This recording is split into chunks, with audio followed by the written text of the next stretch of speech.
Yes, students, we meet again today with the last part of this chapter, reproduction in lower and higher plants.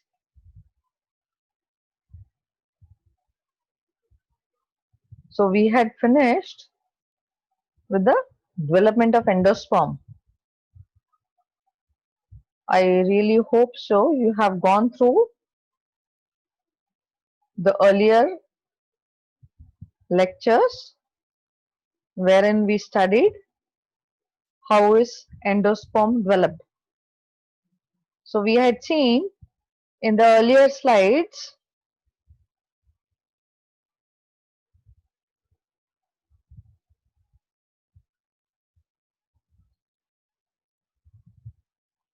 one second.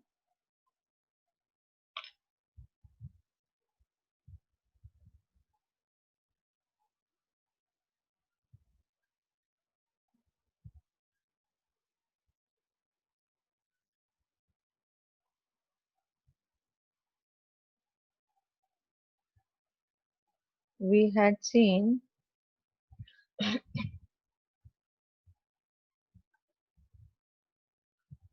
here we had seen after the fertilization in the diagram, here in the diagram, we had seen the double fertilization had taken place, right? And we had also seen that in this embryo sac, the double fertilization takes place, wherein this polar nuclei fuses with one of the male gametes to form the triploid, or the in future it forms the endosperm, which helps further with the nutrition or the nourishment of the developing embryo. Okay, so we go to our main part today, wherein we see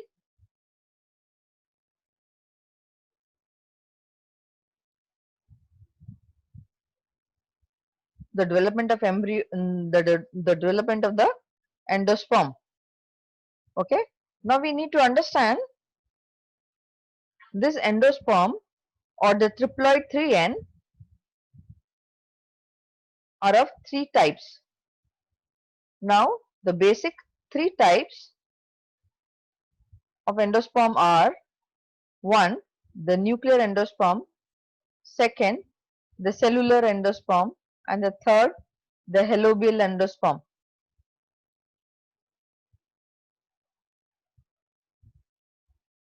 Now you can see here in the slide the nuclear endosperm.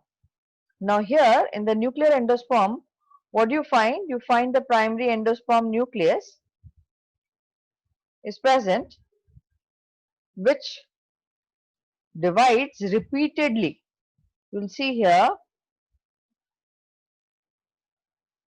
you are able to see, you see the primary endosperm nucleus divides repeatedly to form large number of free nuclei. So in the diagram you will be able to see, are you able to see the free nuclear on the, or on the periphery, and in the center you find the vacuole. Are you seeing a big large vacuole here? And here in the periphery you are able to see the free nuclei. There is no cell plate formation at this particular stage. Okay, and this is the centrally vacuole placed in the center. Yes, later you find it is followed by, later it is followed by the cell plate, which is centripetal. Okay, now this kind of endosperm is generally found in cotton, maize, coconut, wheat, etc.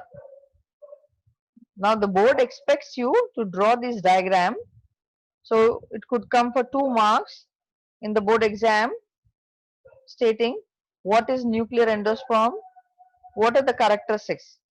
Or draw the stages of nuclear endosperm formation. We go to the next one, the halobial. Now here in the halobial endosperm, you would find it is in between the cellular and the nuclear endosperm basically.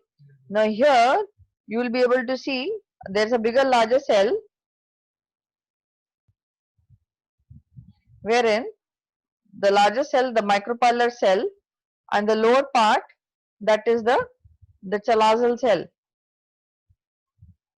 Now here you will see the what happens, there's a division wherein the nuclear, the free nuclear divisions take place and finally become cellular, forming the pattern of nuclear endosperm formation. Clear? Basically it is found, this kind of endosperm is found in the halobials monocots. Clear? We go to the next one, the cellular endosperm, wherein here you will find the primary endosperm nucleus. It divides, the cell formation occurs immediately after the division of the pen. Pen is the primary endosperm nucleus, and subsequent divisions are accompanied by the cell plate. So you are able to see the cell plate. The cell plate here, okay. As a result, the endosperm becomes cellular from the beginning itself.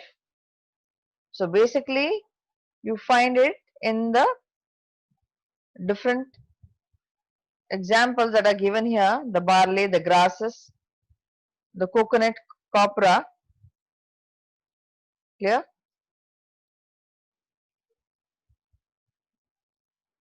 This part we had earlier seen, the embryogenesis, wherein the zygote undergoes formation into the embryo. So we see the process of development of the zygote into an embryo. We see it is embryogenesis, which we here see the formation of the cotyledons and the root. Clear? Now here you need to understand, we had seen, now see here first, the fruits. What are fruits? The fruits are the most simply defined mature ovaries, which after fertilization the ovary forms the fruit and the ovules form the seed. Now here in the diagram you will be able to see, now here this is the entire ovary. So this entire ovary forms the fruit and inside you find the seed. So the seed could be of two kinds, the monocot and the dicot seed. Yes, and we had studied now, just now, the endosperm. This endosperm helps in the development of the embryo, and the nucellus, the integument, the integument forms the seed coat. So this was the integument, right? The two integuments, the inner and the outer integuments, which form the seed coat. Clear? And when you studied in 11th standard, the formation of fruit, the fruit had the three parts: the exocarp, the mesocarp, and the endocarp. Clear? So here are the three layers. Now, so here you can see, after double fertilization, what happens? The seed development takes place. The zygote develops into an embryo that we saw, that is the embryogenesis, and the nutritive tissue, that is the endosperm, is being formed. Now this endosperm provides nourishment to the developing embryo. Clear? And the ovary forms a fruit that I just showed you. Now, we will go back to the previous slide. Now, after the fruit and the seed is formed, in the earlier lecture I had said the fruit has two scars or two marks on the top and the below. The one part, the below part scar, is basically because it has been separated from the plant. So the lower part, okay, and the upper part is because of the fallen style. The style gets separated, okay. So you will see each and every fruit has two scars. One because of the style has fallen, and the other part which is attached to the flower or to the plant, okay. Here now, according to the seed that has been developed, I had said you earlier, the two kinds of seeds, the monocot and the dicot seed. The monocot seed, what do you find here? The seed coat is completely fused with the pericarp. There is only single cotyledon in the seed, and the endosperm is still present inside. That means the embryo is still present in the endosperm. That means the embryo does not utilize the endosperm. The embryo remains inside the endosperm. Now here you will find in this is the monocot seed, example maize and the wheat. Here you will see this is the endosperm. So the entire portion is the endosperm, and the embryo remains in here and takes the nourishment, and the plumule is protected by the cleoptile and the chlorhiza, which forms the radicle and the plumule, that is the roots and the shoot. When you germinate, when you sow it under the soil and it starts germinating, this forms the radicle, forms the root, and the cleoptile forms the plumule or the shoot, okay. It has no cotyledons, whereas in the bean or you will find the dicot seed. The dicot seed, what happens? The seed coat is distinct from the fruit wall. You can see chana, singdana, yes, all these are what? These are all the dicot seeds, right? They have two cotyledons. When you open, they are able to open up. You will be able to see in the diagram. Are you able to see in the diagram? There are two cotyledons and the endosperm is totally absent. Why? Because the embryo has totally utilized the entire endosperm, and there's a protective sheath is totally absent, okay. So in the exam they can ask you distinguish between a dicot seed and a monocot seed, or draw a neat label diagram for the bean, or draw a neat label diagram for a monocot or the wheat or the maize. That could come for 2 marks in the board exam. Clear? Now, in addition to the earlier modes of reproduction, we had seen asexual and sexual reproduction till date, right? In asexual, we had seen there were no gametes, and we had seen the sexual reproduction, wherein we had seen there was presence of gametes. Now, whatever the case may be, we had seen in reproduction, a new organism has been formed, wherein there is a union of male and female gamete. Now, here you will be able to see the modes of reproduction. Asexual and sexual mode has been given. Now, in the asexual mode, there is another one more mode. We had seen the vegetative and the artificial reproduction, vegetative reproduction, right? Now, in addition to that, this is another part called as apomixis. Now, in this apomixis, you find the embryo has been formed without the union of the gamete or without the process of fertilization. Now, these are further divided into two kinds, the gametophytic and sporophytic. Now here we would see in the next slide the gametophytic and the sporophytic kind of apomysis. Now the apospory, that is, as the word suggests, is the sporophytic, and apogamy is the gametophytic kind of apomysis. Now the apospory, as you see, the development of the 2N gametophytes without meiosis and spores from vegetative or non-reproductive cells of sporophyte. That means what happens? The development of 2N gametophytes without meiosis and spores. There are no spores involved from the vegetative or non-reproductive cells. Whereas in the apogamy, a type of reproduction occurring in some ferns in which sporophyte develops from the gametophyte without the fusion of gametes. Okay? One second.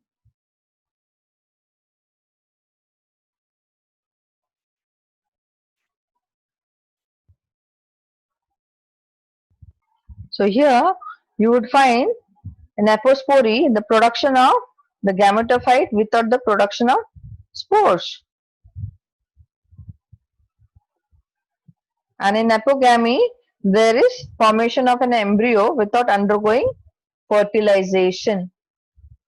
Now here in apospory you would find it produces a diploid gametophyte, and in apogamy it produces a haploid embryo. Clear? The example here for apospory is Anthoceros, and in apogamy it is Funaria. Clear? We go to the next slide. The types of apomysis based on the occurrence. Now there are three kinds of apomysis: non-recurrent, wherein you find the embryo developed from any cell of embryo sac. Now here you find haploid parthenogenesis and haploid apogamy, that is pseudogamy. Pseudogamy means false union.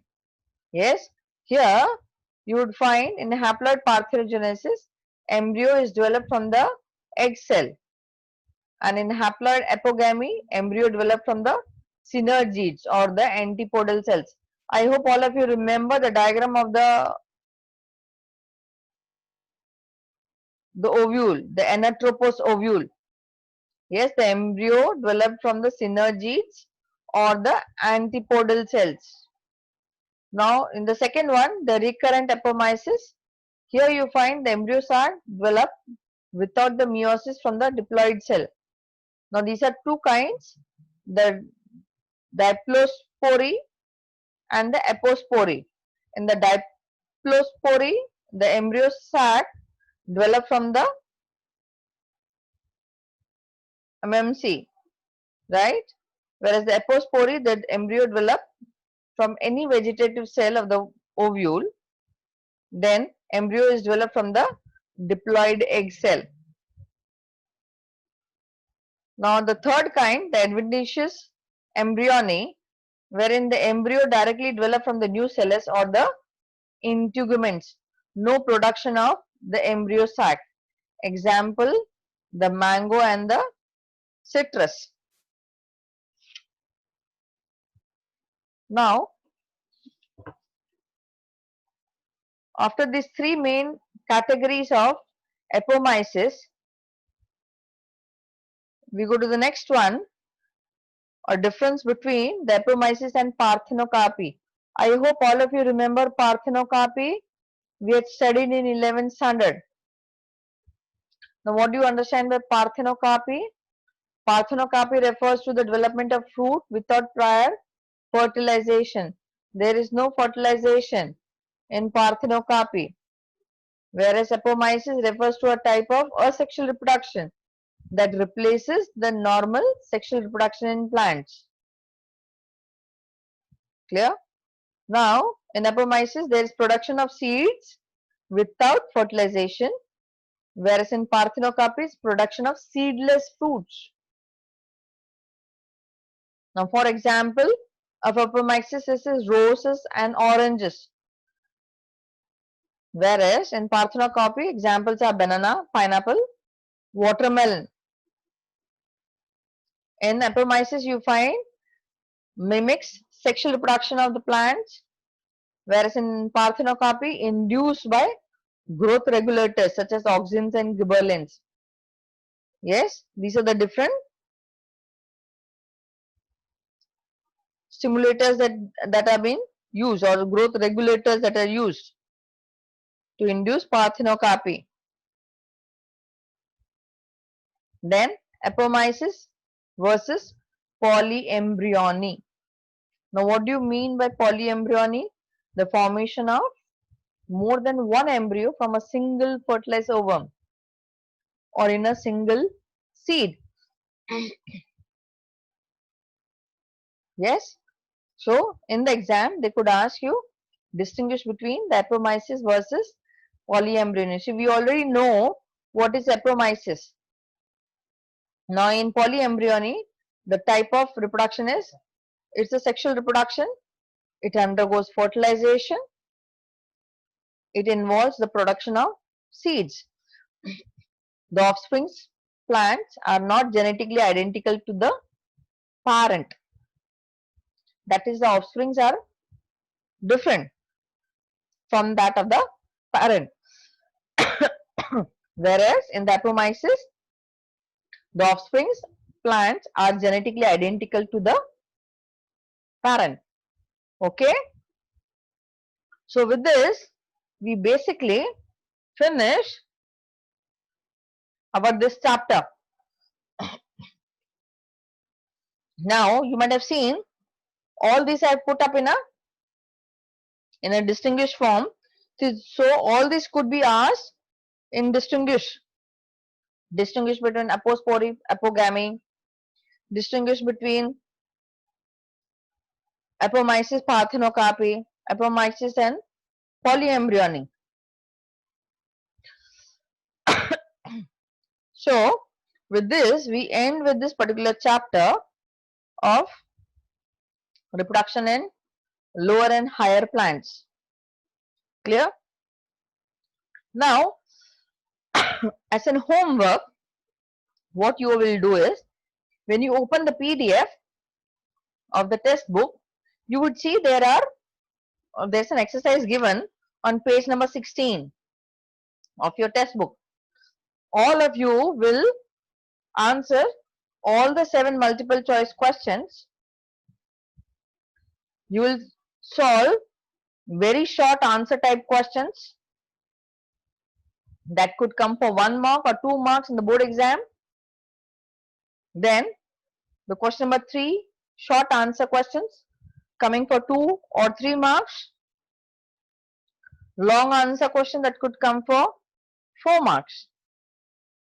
Yes. So, and you will do the filling the blanks, wherein the diagram of the flower has been given.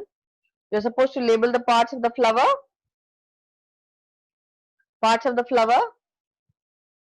and yes, and label the parts of the seed. You are also supposed to do the match the column. Clear?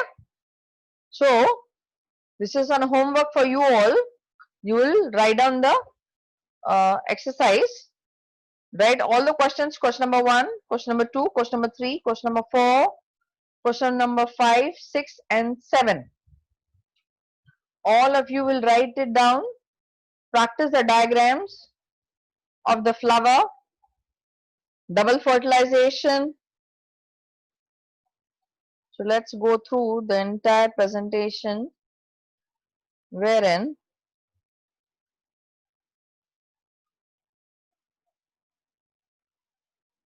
the diagrams that are asked in the board exam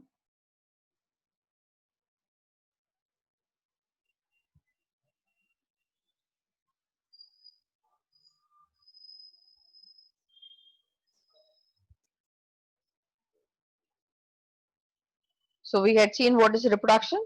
We saw types of reproduction. We saw the types of asexual reproduction. So these also could be asked in answer the following for 1 mark. Fragmentation. Give an example for fragmentation. Budding. Then spore formation. Vegetative propagation. With examples. This you have already studied in 11th standard. Yes, we revised it again. Then the artificial propagation, wherein the type of cutting, grafting and tissue culture. Now you need to practice this particular diagram of the flower. Yes, it could come in the exam. Then this diagram of anther, the TS of anther would come in the exam. You need to practice this diagram. This diagram is there for you in the practical exams as well as in the theory, that is formation of the male gametophyte. Could come for 3 marks, 4 marks. Yes, it could come for just for 2 marks also. Depends. Then the structure of the anatropous ovule for 4 marks. They could ask, describe the structure of anatropous ovule. They could ask the development of the female gametophyte, double fertilization, significance of double fertilization. That means what is the importance of double fertilization? Clear? Then what is pollination? Types of pollination, agents of pollination. Then the adaptations of insect and wind pollinated flowers. Distinguish between both of them. Water pollinated flowers. Distinguish between epihydrophily and hypohydrophily. Adaptations for ornithophily and adaptations for bat pollinated flowers, that is cryptophilous flowers.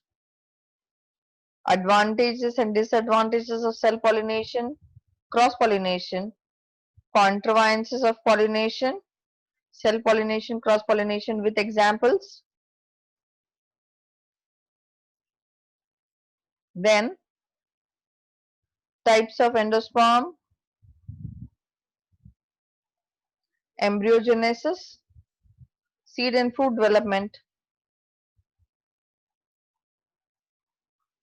apomysis and the different distinguish between apomysis and parthenocarpy and polyembryony.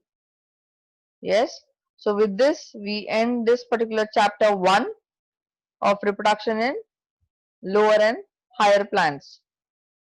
In the next lecture we would start with reproduction in animals, in lower animals and higher animals. Clear?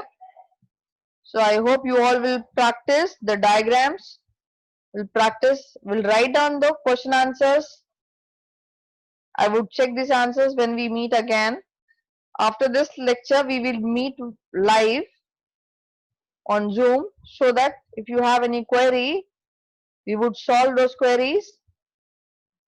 Okay, so study well, stay home, stay safe. Thank you.